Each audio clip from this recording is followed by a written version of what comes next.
जालंधर की लोकसभा सीट पे आज चुनाव के नतीजे आए हैं, जिस पे आम आदमी पार्टी की ऐतिहासिक जीत हुई है। अभी तक लगभग 58,000 वोट से आम आदमी पार्टी के कैंडिडेट रिंकू जी आगे चल रहे हैं। थोड़ा सा गिनती और बाकी है, लगभग शायद 10,000 वोट की गिनती और बाकी है। ये बिल्कुल अनप्रेसिडेंटेड जीत है और इस पॉइंट ऑफ व्यू से देखें कि ये कांग्रेस का गढ़ रहा है। पिछले 60 साल में से 50 साल यहाँ पे कांग्रेस जीतती रही है, तो उस गढ़ के अंदर सेंध मार के आम आदमी पार्टी जीती है। पिछले साल हमारी सरकार बनी थी पंजाब के अंदर। 1 साल बाद के बाद ये चुनाव हुआ। किसी भी नई सरकार के लिए पहला साल बहुत कठिन साल होता है, बहुत कठिन, क्योंकि पुरानी सरकार ने जितने भी गलत काम किए थे, पुरानी सरकारों ने, वो हमने एक तरह से लीगेसी की तरह हमने इनहेरिट किए थे। और बहुत सारी प्रॉब्लम्स थी। उन सारी प्रॉब्लम्स को सॉल्व करते करते करते पंजाब की आम आदमी पार्टी की भगवंत मान सरकार ने एक अपने लिए इतना पॉजिटिव वातावरण क्रिएट किया कि जितने काम किए, हम तो केवल काम की राजनीति करते हैं, ना हम धर्म की राजनीति करते, ना हम जात की राजनीति, केवल काम। हमारे कामों के बेसिस पे हम वोट मांगते हैं लोगों से। तो एक तरह से पंजाब की जनता ने, जालंधर की जनता ने, और जालंधर का जो ये नतीजा, ये पंजाब का मूड है, पूरे पंजाब का मूड इस तरह इसमें दिखाई देता है। उन्होंने भगवंत मान साहब के आम आदमी पार्टी की सरकार के कामों पे ठप्पा लगाया है कि जी लगे रहो, बहुत अच्छा काम कर रहे हो, इसी तरह से करते रहो, हम आपके साथ हैं। ये बहुत बड़ा मैसेज है। तो जालंधर की जनता को मैं बहुत बहुत तहे दिल से शुक्रिया अदा करना चाहता हूँ। पंजाब की जनता का मैं बहुत दिल से शुक्रिया अदा करना चाहता हूँ, बधाई देना चाहता हूँ इसके लिए। मैं थोड़े से आंकड़े आप लोगों के सामने रखना चाहूँगा।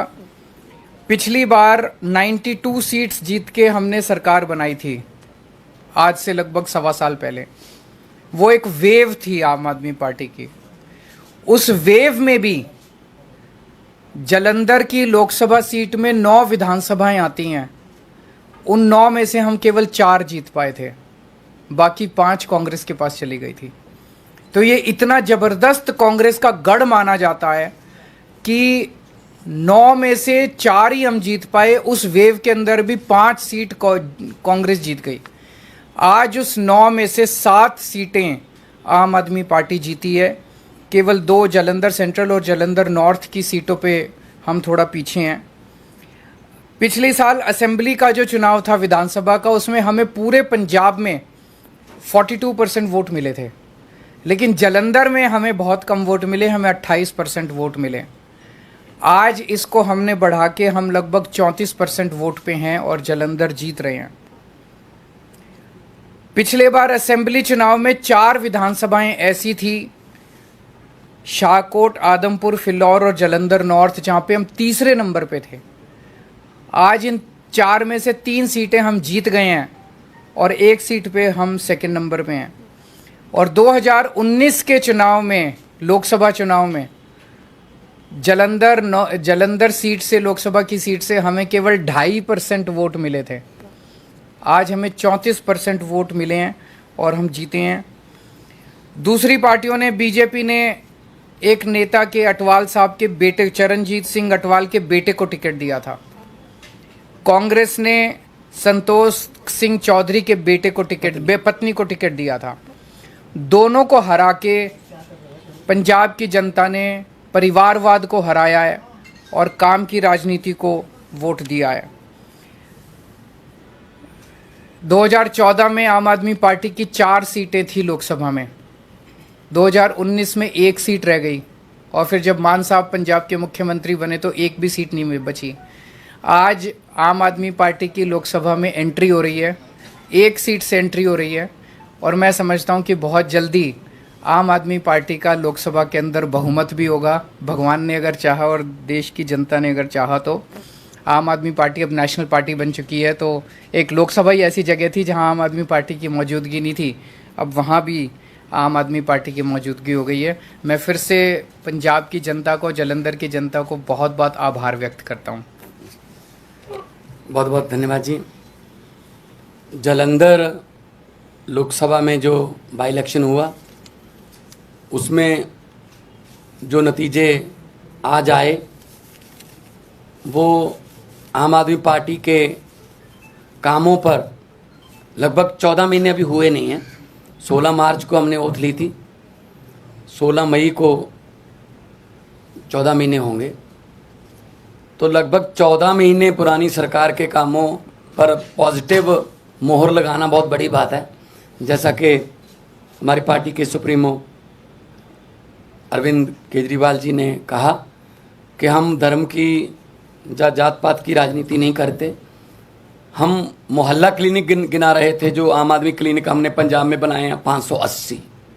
हम वहाँ स्कूल ऑफ एमिनेंस की बात कर रहे थे, स्कूलों के नाम पे वोट मांग रहे थे। हम वहाँ पर बिजली का बिल ज़ीरो जो आया उसको आगे कैसे लेके जाना है, ऐसे ही ये जारी रहेगा। उसके लिए बिजली जो हमारा PSPCL है उसका बजट हमने जो पे कर दिया उस पे वोट मांग रहे थे। हम इंफ्रास्ट्रक्चर से जो है उसके नाम पर वोट मांग रहे थे। हम व्यापारियों से बात कर रहे थे, किसानों से बात कर रहे थे, मजदूरों से बात कर रहे थे, हर एक की भलाई की बात कर रहे थे। इसीलिए ये बहुत ही अच्छी बात है कि लोग पॉजिटिव राजनीति को पसंद करने लगे। ये शुरुआत दिल्ली से हुई थी, जब 28 सीटें आई थी, फिर उसके बाद 67 आई, 60 उस पर 63 आई।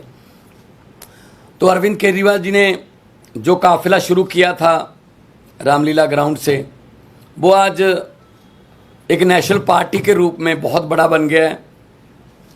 92 MLA हमारे पंजाब की विधानसभा में, 63 MLA हमारे दिल्ली की विधानसभा में, 5 MLA हमारे गुजरात की विधानसभा में, 2 MLA हमारे गोवा की विधानसभा में, 10 MP हमारे राज्यसभा में, और आज के बाद 1 MP हमारा लोकसभा में है। तो नेशनल पार्टी बनने के बाद कोई ऐसी संवैधानिक संस्था नहीं है जिसमें हमारा योगदान या हमारा हिस्सा ना हो। ये सब आम आदमी पार्टी की टीम, जो वॉलंटियर, जो अपने जेब से खर्चा करके घर से निकलते हैं और निकल के काफिले के रूप में एक बड़ा रोड शो बना देते हैं, तो ये उनकी जीत है। अरविंद केजरीवाल जी ने बहुत टाइम दिया पंजाब के लिए, और अलग अलग भी गए हम, और जितने भी वॉलंटियर और अहदेदार साहबान थे उन सब की जीत है। मैं जिन्होंने हमें मान सम्मान दिया, हम पर फूलों की वर्षा की, हमको अपने अपने कहीं ना कहीं बुला के मान सम्मान दिया, हमारी इज्जत की, मैं उनको तो बधाई देना ही चाहता हूँ दिल से। लेकिन जिन्होंने हमको गालियाँ दी, हमारे बारे में आपत्तिजनक टिप्पणियाँ की, अनाप शनाप बोला, पर्सनल लाइफ के बारे में, उनको भी मैं कहता हूँ कि वो भी उनका भी भला हो। अब उनको शायद पता चल गया होगा कि ये बातें पुरानी हो चुकी हैं कि किसी पर कोई भी इल्ज़ाम लगा दो, ये हो गया वो हो गया।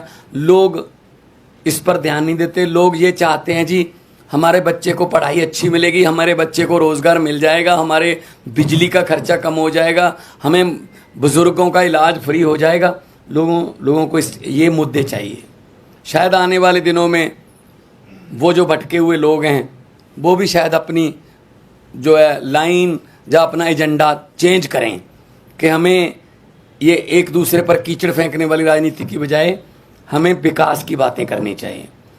तो जब 92 सीट जीतकर मुख्यमंत्री का मुझे दायित्व दिया था, अरविंद केजरीवाल जी ने मुझ पर भरोसा किया था, तब भी मैंने यही कहा था कि जीतने के बाद हमको अहंकार नहीं करना है। अभी तो हमारी जिम्मेदारी बड़ी है और ज़्यादा मेहनत से काम करना है। अब जलंधर वालों ने इतना मान सम्मान किया, जलंधर वालों ने इतना भरोसा किया, उम्मीद आस जगी है, तो हमको और जिम्मेदारी से काम करना होगा।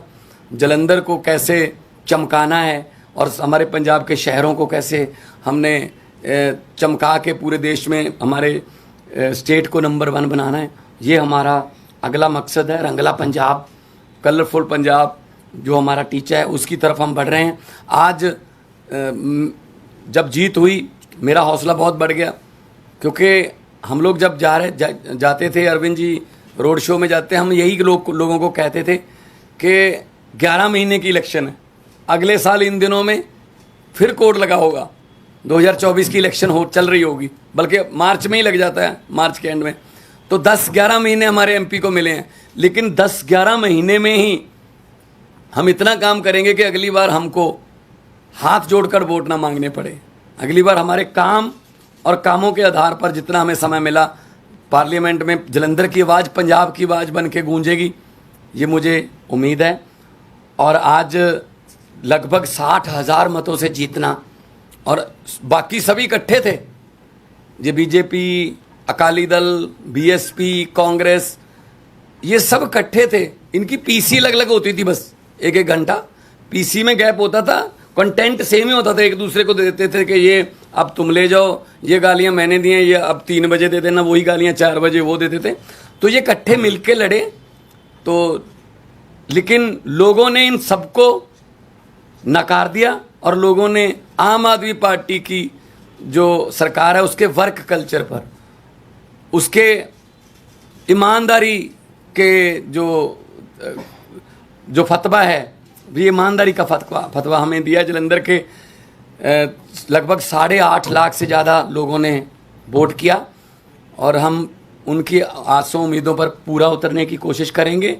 और हमारी जिम्मेदारी, इसको हम जिम्मेदारी समझते हैं कि हम जलंधर के लोगों की उम्मीदों पर पूरा उतर सकें। इस सिचुएशन कैसे देखते हैं कि लास्ट ईयर आपकी सरकार बनी और कोई नहीं मान रहा था कि आप संगरूर हार सकते हैं, आपकी अपनी सीट थी, और इतनी मजबूत पोजीशन में आप संगरूर हार गए, और अब बहुत कमजोर पोजीशन में मान रहे थे, कोई आपको जीतता हुआ मान नहीं रहा था, लेकिन ये आप जीते। तो मतलब ऐसा क्या हुआ है, और पिछली बार ऐसा क्या नहीं हुआ था? देखो, आम आदमी पार्टी है, अभी हमारा वोट बैंक जो है हमें भी नहीं पता कौन है। हम किसी सर्वे में नहीं आते, सीधा सरकार में ही आते हैं।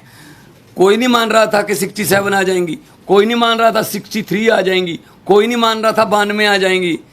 तो हर इलेक्शन का सिनेरियो अलग अलग होता है। तो संगरूर में जो लोगों ने फैसला किया वो भी हम सर माथे पे लिया। उन वहाँ क्या कमियां रहीं, क्या हम नहीं कर पाए, उनसे सीखा, तो आज हम उन कमियों को दूर करके जलंधर में कामयाब हैं। ये 2024 का आम आदमी पार्टी का ट्रेलर है पंजाब में। पंजाब पंजाब में तो देखो, पंजाब में जलंधर में जाना दोआबा की सीट है, जो 50 साल से कांग्रेस के पास थी, और कोई प्रचार करने भी नहीं जाता था, वोट मांगने भी नहीं जाते थे कांग्रेस वाले। इस बार भी नहीं आए, इस बार भी कोई नेता बड़ा जलंधर में वोट मांगने नहीं आया। उनको लगता था जी तो हमारी सीट है, पक्की है, लोगों को वोट देनी पड़ती है। लेकिन अब ऐसा नहीं है, तो बदल गया है। इस सीट के जीतने के बाद लोकसभा में हमारी परफॉर्मेंस और अच्छी हो जाएगी, विधानसभा में हम ऑलरेडी हैं, और इतना अच्छा काम करेंगे 2024 में 13 में से 13 सीटें जीते हम अपनी मेहनत में कोई कमी नहीं छोड़ेंगे। सवाल आपसे ये है कि दोआबा रीजन, और दोआबा रीजन में भी जलंधर की सीट, और वो भी सिंपैथी वोट, ये सारी चीजें थी। ऐसे में एक्स फैक्टर क्या रहा जो आम आदमी पार्टी को इतनी बड़ी जीत दिला गया कि 5,000 से हार और 50,000 से जीत हो गई? एक ही फैक्टर था, वो था काम। पिछले 1 साल के अंदर मान साहब के नेतृत्व में पंजाब की आम आदमी पार्टी की सरकार ने जो काम किया है, वो काम अपने आप में बोलता है। हर क्षेत्र के अंदर बिजली फ्री हो गई, बिजली के पावर कट लगने बंद हो गए। कोई सोच नहीं सकता था पहले 7-7, 8-8 घंटे के, साल भर पहले पंजाब में पावर कट लगते थे, अब पावर कट नहीं लगते पंजाब के अंदर। बिजली ठीक हो गई, अब मोहल्ला क्लिनिक बनने चालू हो गए। सबसे बड़ी बात है कि लॉ एंड ऑर्डर जो कहते थे इनसे संभलेगा नहीं, बॉर्डर स्टेट है इनसे संभलेगा नहीं, अब लॉ एंड ऑर्डर बिल्कुल स्टेबल हो गया वहाँ पे। साल भर लगा हम लोगों को, क्योंकि पिछली सरकारों का जो वो था वो हमने इनहेरिट किया, लेकिन अब लॉ एंड ऑर्डर के जो अमृतपाल का जो पूरा वो हुआ, जितनी मैच्योरिटी के साथ मान साहब ने उसको डील किया, सब लोग इनकी तारीफ कर रहे हैं। तो बहुत सारे काम 1 साल के अंदर जितने काम हुए, नौकरियां कितनी दी, 29,000 सरकारी नौकरियां दे दी। और आपको शायद ये नहीं पता, जान के ताज्जुब होगा, पिछले 1 साल से इन्होंने देश भर के अंदर घूम घूम के पंजाब के लिए 40,000 करोड़ का इन्वेस्टमेंट शुरू हो गया है। ये MOU साइन नहीं हुए, नॉर्मली तो MOU फर्जी साइन होते हैं। वहाँ पे भूमि पूजन चालू हो गया है, फैक्ट्रियों का लगने का, ज़मीनें खरीद ली गई हैं, नारियल फोड़ दिया गया है। तो 40,000 करोड़ की इंडस्ट्री लगने का इन्वेस्टमेंट ये लेके आए हैं, जिससे 2.5 लाख बच्चों को नौकरी मिलेंगी। तो जो वो काम है, काम बोलता है, वही एक्स फैक्टर है, वही वाई फैक्टर है, वही जेड फैक्टर है। सर, 2 और चुनाव थे उत्तर प्रदेश के निकाय चुनाव में आम आदमी पार्टी कई सीटों पर आगे कई जीत रही है, लेकिन कर्नाटक में नतीजा आप लोग के अनुकूल नहीं है। 216 सीटों पे लड़े लेकिन कहीं भी सकारात्मक परिणाम नहीं है। से कहीं ना कहीं शुरुआत करनी पड़ती है, तो शुरुआत है, वहाँ भी एक समय आएगा जब जीतेंगे, हर जगह जीतेंगे। लेकिन सर वहाँ उत्तर प्रदेश में अभी कई जगह से नतीजे आ रहे हैं। अभी मेरी संजय सिंह जी से बात हुई थी और काफ़ी उत्साहवर्धक नतीजे हैं, और मैं समझता हूं कि जल्दी आम आदमी पार्टी जो है उत्तर प्रदेश के अंदर भी अपनी छाप छोड़ेगी। सर, कर्नाटक में बीजेपी के पोलराइज्ड कैंपेन के बावजूद उनको बहुत ही साउंडिंग डिफीट दिख रही है इस वक्त। इसीलिए उन्हें सोचना पड़ेगा कि ये सारे पैंतरे चलते नहीं है, काम करो। काम तो करते नहीं है वो, तो बिना काम किए उल्टे सीधे उस पर लड़ते हैं और वो चलता नहीं है। जनता जो है, जनता काम मांगती है। Thank you.